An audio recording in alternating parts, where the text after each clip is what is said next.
Good morning students, myself Pawan Kumar Tripathi from Indian Economic School, बरवारी कौशाम्बी। प्यारे बच्चों, आज आपके सामने हम चूंकि हमारा channel M classes by Pawan Tripathi, M मतलब मैथ्स, एच मतलब हिंदी, तो हम अपने चैनल में हिंदी और मैथ दोनों के वीडियो डालते हैं। अभी तक हम मैथ्स के वीडियोस बनाकर डाल रहे थे। अब चूंकि सिलेबस भी कंप्लीट करना है, इसलिए हम हिंदी का भी सिलेबस शुरू कर रहे हैं आज से। तो आज हम कक्षा 12 सीबीएसई बोर्ड केंद्रक में आरोप भाग 2 में काव्य खंड का पहला चैप्टर का एक्सप्लेनेशन आपके सामने लेकर प्रस्तुत हुए हैं। आशा करते हैं वीडियो आपको समझ में आएगा।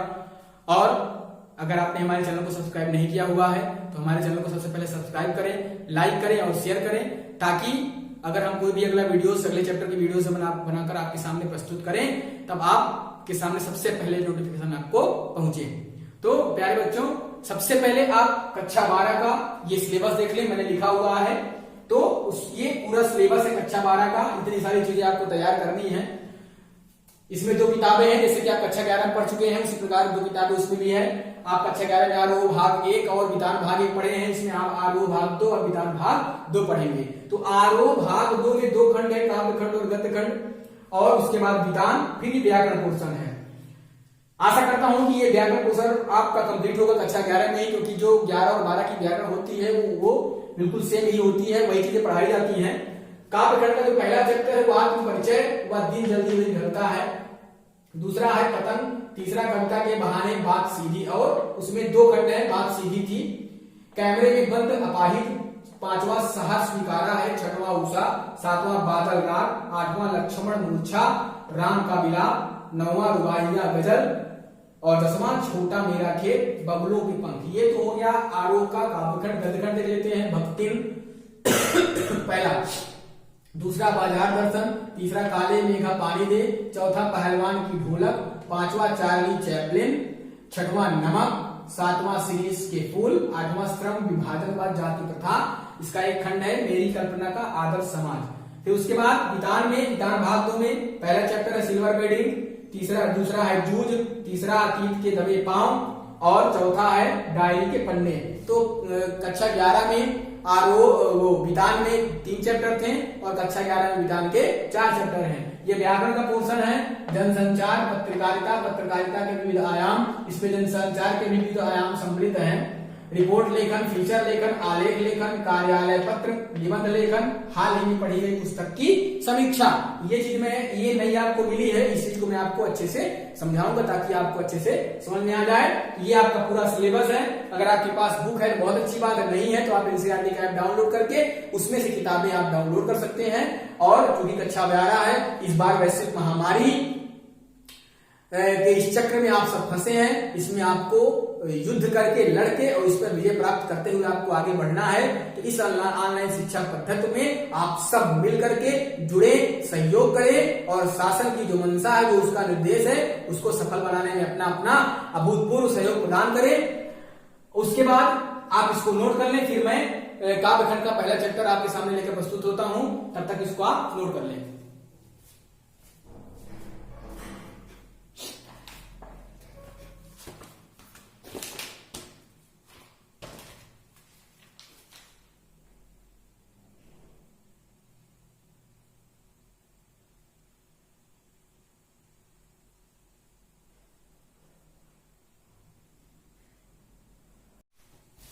चलिए, तो आपने नोट कर लिया होगा।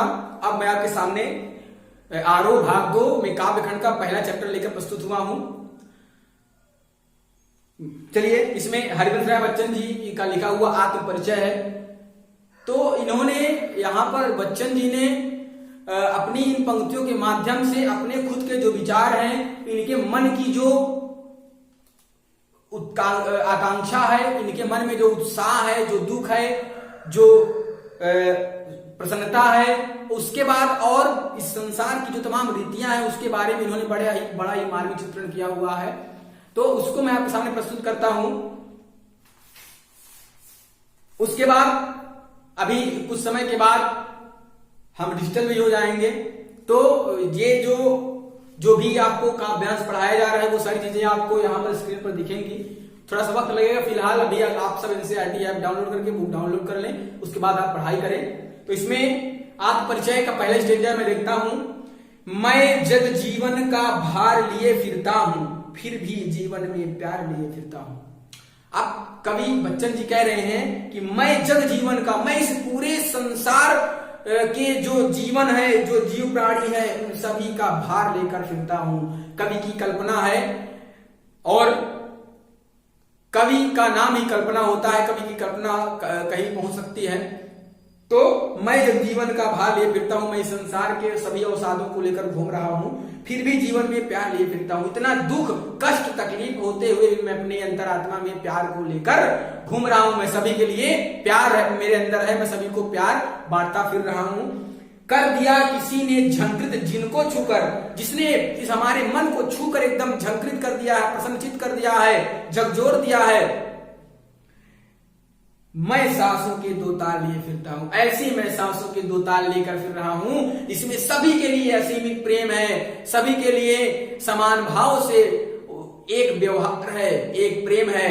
किसी के लिए भी मेरे अंदर किसी प्रकार का द्वेष नहीं है। मैं स्नेह सुरा का पान किया करता हूं, मैं स्नेह सुरा का, मैं प्रेम रूपी अमृत का पान करता हूं।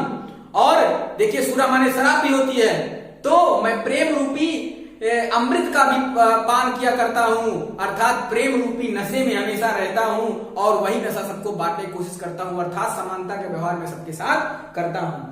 मैं कभी ना जग का ध्यान किया करता हूं, मुझे इस संसार से कोई लेना देना नहीं है, मुझे इस संसार से कोई मतलब नहीं है। मेरा जो काम है, मैं अपना काम कर रहा हूं, लोगों तक अपनी बात को पहुंचाना, और जग पूछ रहा उनको जो जग की गाते। आज की रीति है, इस जग की जो रीति है, इस संसार में लोग उसी को पूछते हैं जो उसकी बड़ाई करता है, झूठी उसकी वाहवाही करता है, लोग उसी को पूछते हैं। लेकिन मुझे इन सब चीजों से कोई मतलब नहीं है। मैं अपने मन का गान किया करता हूं, मैं तो अपने मन का गुणगान करता हूं, अर्थात मैं अपनी आत्मा और उस परमात्मा परमपिता परमेश्वर का गुणगान करता हूं। मैं अपने अंदर जो प्रेम है, उस प्रेम का बखान करता हूं। मैं किसी की झूठी वाहवाही नहीं करता, इसलिए मुझे संसार से कोई लेना देना नहीं है। दूसरा स्टेंजा देखते हैं, मैं निज उर के उद्गार लिए फिरता हूं, मैं अपने अंदर उत्साह की जो भावना है, मेरे अंदर जो उत्साह की भावना है, मेरे जो खुद के विचार हैं, मैं उनको लेकर घूमता हूं, उसी का वितरण सभी को करता हूं, उसी के बारे में सभी को बताता हूं, प्रेरित करता हूं। मैं निज के उर के उपहार लिए फिरता हूं, और वही प्रेम रूपी उपहार में अपने अंदर दबाए हूं, अपने अंतरात्मा में छिपाए हूं, और उसी का मैं भरपूर प्रयोग करता हूं। सभी को मैं उसको सबके सामने उसको प्रस्तुत करता हूं, रखता हूं, उनको बताता हूं, समझाता हूं, और उस प्रेम की भावना को सभी तक पहुंचाने की कोशिश करता हूं। है यह अपूर्ण संसार न मुझको बाता, ये जो अपूर्ण संसार है, ये मुझको बिल्कुल नहीं भा रहा है। अर्थात यहाँ का जो व्यवहार है, जो द्वेष रूपी व्यवहार है, जो जात पात रूपी व्यवहार है, संप्रदाय रूपी व्यवहार है, विशेष रूपी जो व्यवहार है, ये व्यवहार मुझे बिल्कुल नहीं पाता, क्योंकि मैं सब को बराबर प्रेम बांटने वाला विचार मेरे अंदर है। इसलिए इस संसार का जो अपूर्ण व्यवहार है, वो मुझे बिल्कुल भी नहीं भाता है। मैं सपनों का संसार लिए फिरता हूं, मैं तो कवि हूं, और अपनी कल्पनाओं में मैं सपनों का पूरा संसार लेकर घूम रहा हूं। मैं जला हृदय में अग्नि दहा करता हूं, मैं अपने हृदय में जो प्रेम रूपी अग्नि को प्रज्वलित करता हूं, दहा करता हूं, उसको जलाता हूं, उसका दहन करता हूं। जग भव सागर और सुख दुख दोनों में मग्न रहा करता हूं, और मैं सुख और दुख दोनों ही परिस्थितियों में समान रहता हूं, और अपने ही जो है उस मस्ती में मग्न रहता हूं। जग भवसागर तरने को नाव बनाए, ये संसार इस भवसागर से पार उतरने के लिए नाव बनाता है, अर्थात दुनिया भर का आडंबर करता है, दिखावा करता है, लेकिन मैं भव मौजों पर मस्त बड़ा करता हूं। मैं उन्हीं जो भवसागर की मस्त लहरें हैं, उन्हीं पर मैं मौज करता हूं। जिन लहरों को पार करने के लिए लोग नावों का सहारा लेते हैं, अर्थात उसको भवसागर को पार करने के लिए लोग दिखावा करते हैं, भक्ति करते हैं, बहुत बड़ी बड़ी भक्ति करने का, दान करने का दिखावा करते हैं। मैं उन्हीं बड़ी बड़ी लहरों के ऊपर बैठकर मौज करता हूँ, विचरण करता हूँ। मुझे इस भवसागर की कोई चिंता नहीं है, क्योंकि मेरे अंदर, मेरी अंतरात्मा में किसी के लिए कोई द्वेष नहीं है, कोई कलुष भावना नहीं है। तीसरा स्टेंजर देखते हैं, मैं यौवन का उन्माद लिए फिरता हूं। अब इसमें देखिए प्यारे बच्चों, इसमें बच्चन जी कह रहे हैं कि मैं यौवन का उन्माद लिए फिरता हूं। मैं अपनी जवानी का जो उत्साह है उस उत्साह को लेकर घूम रहा हूं, क्योंकि युवाओं के अंदर बहुत उत्साह होता है, तो मैं उस उत्साह को लेकर घूम रहा हूं। उन्मादों में अवसाद लिए फिरता हूं, और उस उत्साह में मैं अवसाद रूपी जो है भावना को भी लेकर घूमता हूं, अर्थात मैं दुखों को भी लेकर घूमता हूं, अर्थात मेरी अंतरात्मा में सुख और दुख के लिए बराबर स्थान है। जो मुझको बाहर हंसा रुलाती भीतर। अब इन पंक्तियों के माध्यम से कवि अपने जो है युवावस्था की अपनी एक प्रेमिका के बारे में बताना चाह रहे हैं। उसकी याद में उनका जब मन धधक जाता है और रुदन करने लगते हैं, और उस रुदन के पश्चात उनकी जो हालत होती है उसके बारे में वो बताना चाह रहे हैं कि जो मुझको बाहर हंसा रुलाती भीतर, वो जिससे मैं बहुत असीमित प्रेम करना था, ऐसी मेरी प्रेमिका जो मुझे अंदर से बहुत रुलाती है और जिसके अवसाद को छिपाने के लिए मैं बाहर से हंसता हूं। मैं हाय किसी की याद लिए फिरता हूं, ऐसी मेरी प्रेमिका, मैं उसकी यादों को अपनी अंतरात्मा में दबा कर घूम रहा हूं। कर यत्न मिटे सब सत्य किसी ने जाना। सब जानते हैं कि अगर आप अच्छे से यत्न करोगे तो सारे अवसाद मिट जाएंगे, सारे दुख मिट जाएंगे। यही सत्य है कि अगर आप अच्छे प्रकार से यत्न करेंगे तो सारे कष्ट आपके मिट जाएंगे।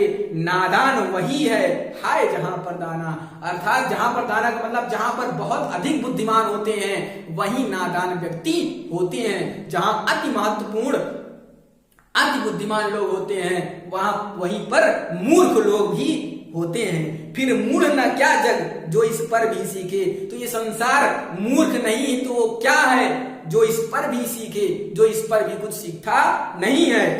मैं सीख रहा हूं सीख ज्ञान बुलाना, और मैं अपने ज्ञान का जो मेरा भंडार है उस ज्ञान रूपी भंडार से भी मैं सीख रहा हूं। मेरे अंदर किसी प्रकार कोई अहंकार नहीं है और मैं यही मर्म सीख रहा हूं। मैं और जग और कहां का नाता। अब कवि कह रहे हैं कि मैं कहां, ये संसार कहां, इस संसार के लोग कहां, मेरा इनका कोई तालमेल नहीं है, मेरा इनका कोई नाता नहीं है, क्योंकि इनके विचार अलग हैं और मेरे विचार अलग हैं। इनके विचार लोभ मोह माया के हैं और मेरे विचार परमपिता परमेश्वर के हैं। मैं समान रूप से सबको प्रेम करता हूं। मैं बना कितने जग रोज मिटाता। जो लोग इस संसार की मोह माया में पड़कर परेशान हैं, मैं उस प्रकार के संसारों को अपने कल्पनाओं में, क्योंकि बच्चन जी कवि हैं, अपनी कल्पनाओं में रोज ऐसे संसारों को मैं बनाता हूं और मिटाता हूं। जग जिस पृथ्वी पर जोड़ा करता है वैभव, ये संसार जिस पृथ्वी पर संपन्नता रुपया धन दौलत को जोड़ता है उसके लिए परेशान रहता है, रातों दिन अपना बचपन जवानी बुढ़ापा उसी में व्यतीत करता है, उसको पता नहीं होता। मैं प्रतिपग से उस पृथ्वी को ठुकराता और हर कदम पर मैं उस वैभवशाली पृथ्वी को ठोकर मारता हूं, अर्थात मुझे इस प्रकार के धन दौलत रुपया पैसा की कोई आवश्यकता नहीं है। मैं निज रोदन में राग लिए फिरता हूं। मैं अपने रुदन में भी, मेरे अंदर जो रोने की आवाज आती है, जो रुदन है मेरे अंदर, जो दुख है, उसमें भी मैं दूसरों के लिए प्रेम की भावना रखता हूं। मैं दूसरों को प्रेम बांटता फिर रहा हूं और शीतल वाणी में आग लिए फिरता हूं। और मेरी जो मन को शीतल करने वाली वाणी है, मन को ठंडक पहुंचाने वाली, शांति प्रदान करने वाली जो वाणी है, उसमें मैं प्रेम रूपी आग को हमेशा जलाए रखता हूं। हो जिस पर भूपों के प्रसाद निछावर, जिस पर राजाओं महाराजाओं के महल भी निछावर हो जाए, मैं वह खंडहर का भाग लिए फिरता हूं। ऐसा खंडहर का भाग मेरे पास है, अर्थात वो प्रेम की भावना मेरे अंदर है जो सबके पास नहीं उपलब्ध रहती। ऐसा खंडहर रूपी प्रेम की भावना मेरे पास है जिसके ऊपर राजाओं महाराजाओं के बड़े बड़े राजमहल कुर्बान हो जाए। आखिरी स्टैंजा देखते हैं, मैं रोया इसको तुम कहते हो गाना। अब कवि कह रहे हैं कि मैंने जो रुदन किया है इसको तुम संगीत कह रहे हो। मैं फूट पड़ा तुम कहते हो छंद मनाना। मैं फूट कर रोया, मैंने अपने मन की व्यथा कथा तुमको सुनाई और तुमने कहा कि मैंने कविताओं में छंद बना दिया। क्यों कभी कहकर संसार मुझे अपनाए, मैं दुनिया का हूं एक नया दीवाना। संसार मुझे कभी कहता है, मैं इस बात को नहीं मानता। मैं नहीं चाहता कि लोग मुझे कभी कहें, मैं चाहता हूं कि लोग मुझे प्रेम का दीवाना कहें, मुझे ऐसा दीवाना कहें जिसके अंदर वो प्रेम की भावना है जो दोनों ही स्थितियों में सुख और दुख में समान रहता है और समान व्यवहार सबके साथ करता है। मैं दीवानों का वेश लिए फिरता हूं, मैं ऐसे ही दीवानों की वेशभूषा अपने साथ लेकर घूम रहा हूं, अर्थात मैं उनका संदेशवाहक, उनका प्रतिनिधित्व कर रहा हूं। मैं मादकता का निःशेष लिए फिरता हूं, मैं उन दीवानों की प्रेम की जो कहानी है, जो उनके प्रेम बांटने की कहानी है, समानता के जो व्यवहार करने की कहानी है, मैं उसका शेष भाग लेकर घूम रहा हूं। उसी प्रेम के नशे का मैं शेष भाग लेकर घूम रहा हूं, जिसको सुनकर जग झुके लहराए, जो उनकी प्रेम रूपी वाणी को, भाषा को, उनकी दीवानगी को संसार देख के, सुन के, समझ के झूम जाए, अपना सर झुका दे और शीतलता से और उसके भावों से भाव विभोर हो जाए। मैं मस्ती का संदेश लिए फिरता हूं, मैं ऐसी मस्ती का, ऐसी मौजों का संदेश लेकर घूम रहा हूं। अर्थात बच्चन जी कह रहे हैं कि मैं अपनी कविताओं के माध्यम से उसमें जो प्रेम की भावना है, उसमें जो प्रेम का रस है, उसके माध्यम से सुख दुख, अच्छे बुरे, ऊपर नीचे, हर प्रकार की स्थिति में मैं समान की भावना लेकर सबके लिए बराबर प्रेम की भावना लेकर मैं घूम रहा हूं। मुझे संसार की किसी भी मोह माया, किसी भी दिखावे में से कोई दिलचस्पी नहीं है। प्यारे स्टूडेंट्स, अब ये बच्चन जी का पहला पार्ट था आत्म परिचय, दूसरा पार्ट है उसको भी, क्योंकि एक वीडियो में एक चैप्टर कंप्लीट कर सकते हैं, कोई दिक्कत नहीं है। आपको अगर समझ में ना आए, थोड़ी सी अगर मेरी बोलने की स्पीड, क्योंकि मुझे पता है मेरी बोलने की स्पीड थोड़ी सी ज्यादा है, तो आप चाहे इसको रिवर्स करके सुन भी सकते हैं। अगर आपको एक बार में समझ में नहीं आया तो दोबारा आपको हो सकता है वो सारी चीजें समझ में आ जाए। मैं वैसे भी कोशिश करता हूं कि ऐसे कोई भी शब्द ना हो जिसका मैं अच्छे से एक्सप्लेनेशन ना करूं, ताकि आपको कोई डाउट रह जाए। तो आप इसको रिवर्स करके भी सुन सकते हैं। इसका अगला पार्ट है दिन जल्दी जल्दी ढलता है। इसमें कवि कह रहे हैं, हो जाए न पथ में रात कहीं, मंजिल भी तो है दूर नहीं। अब देखिए, कोई पथिक होता है तो जब वो यात्रा पर निकलता है, हम भी एक जीवन यात्रा पर ही हैं, हमारा भी कोई अस्थायी पड़ाव नहीं है, हमारा ये जो जीवन संग्राम है ये अस्थायी पड़ाव है। तो हम भी एक जीवन यात्रा पर निकले हुए हैं। तो यहाँ पर कभी एक पथिक के सहारे बताना चाह रहा है कि पथिक सोचता है, हो जाए न पथ में रात कहीं, हम जिस यात्रा पर निकले हैं उस यात्रा में रास्ते में कहीं रात न हो जाए, मंजिल भी तो है दूर नहीं। और वो पथिक सोचता है कि हम जिस जीवन यात्रा पर निकले हैं, जिस सफलता की यात्रा पर निकले हैं, उसमें कहीं रात न हो जाए, और फिर मंजिल भी तो हमारे नजदीक है, मंजिल भी तो दूर नहीं है। जब मंजिल नजदीक होती है लोग सोचते हैं कि थोड़ा देर से ही सही, लेकिन हम अपने मंजिल तक पहुंच जाते हैं, विश्राम नहीं करते हैं। कहने का मतलब यह है कि आपने जिस लक्ष्य को बनाया है, जिस लक्ष्य को साधा है, उस लक्ष्य को साध कर आप अपने रास्ते पर चलते रहिए, और जब तक मंजिल ना मिले अथक परिश्रम करते हुए आप उस मंजिल तक पहुंचे, तब तक ना रुके जब तक आपको मंजिल अपनी मिल न जाए। या सोच थका दिन का पंथी भी जल्दी जल्दी चलता है, या सोचकर दिन का थका हारा वो जो राहगीर है, पंथी माने राहगीर, या सोचकर जो थका हुआ राहगीर है वो और जल्दी जल्दी चलता है। दिन जल्दी जल्दी ढलता है, दिन बहुत जल्दी जल्दी ढलता है।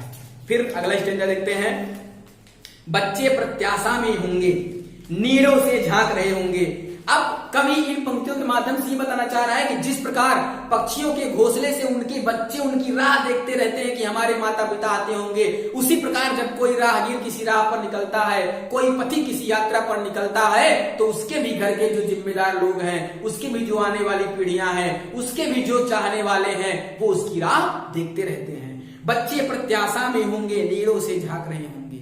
अब जो पक्षी बाहर गए हैं दाना लेने के लिए, भोजन लेने के लिए, वो सोचते हैं कि हमारे जो बच्चे हैं वो हमारे प्रत्याशा में, हमारी आशा में, आने की आशा में, वापस आने की आशा में परेशान होंगे, नीड़ों से झांक रहे होंगे, घोंसलों से झांक रहे होंगे।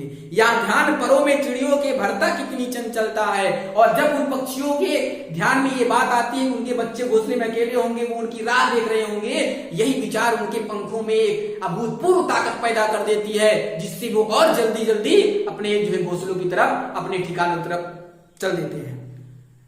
दिन जल्दी जल्दी ढलता है, दिन बहुत जल्दी जल्दी ढलता है।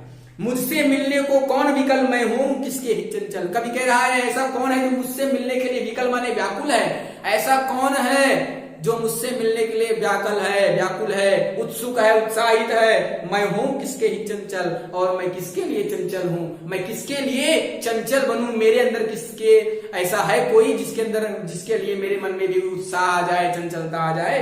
या प्रश्न शिथिल करता पद को, ये जो प्रश्न है इन पंक्तियों की जो गति है उस पर विराम लगा देता है, उसको शिथिल कर देता है, भरता उर में विहलता है और अंदर व्याकुलता पैदा कर देता है। दिन बहुत जल्दी जल्दी ढलता है। तो प्यारे बच्चों, इस प्रकार आज हम आपके सामने कक्षा 12 सीबीएसई बोर्ड में हिंदी का पहला चैप्टर काव्यखंड का विश्लेषण लेकर के आए, और अब अगले वीडियो में हम दूसरा चैप्टर लेकर के आएंगे। आशा करते हैं कि आपको ये वीडियो समझ में आया होगा, और आपको अगर इसमें कोई परेशानी है, समस्या है, तो नीचे कमेंट बॉक्स में कमेंट जरूर करें। हम अपनी गलतियों को आने वाले वीडियो में सुधारेंगे। आपकी सलाह हमारे लिए बहुत ही महत्वपूर्ण है, अति आवश्यक है, इसलिए अपनी सलाह अवश्य दें। और अगर आपको वीडियो अच्छा लगे तो इसको दूसरे लोगों तक भी पहुंचाएं, और हमारे चैनल को भी सब्सक्राइब करें। जुड़े MH classes by Pawan Tripathi के साथ, और अपनी पढ़ाई को मजबूत बनाने की दिशा में एक और कदम बढ़ाएं।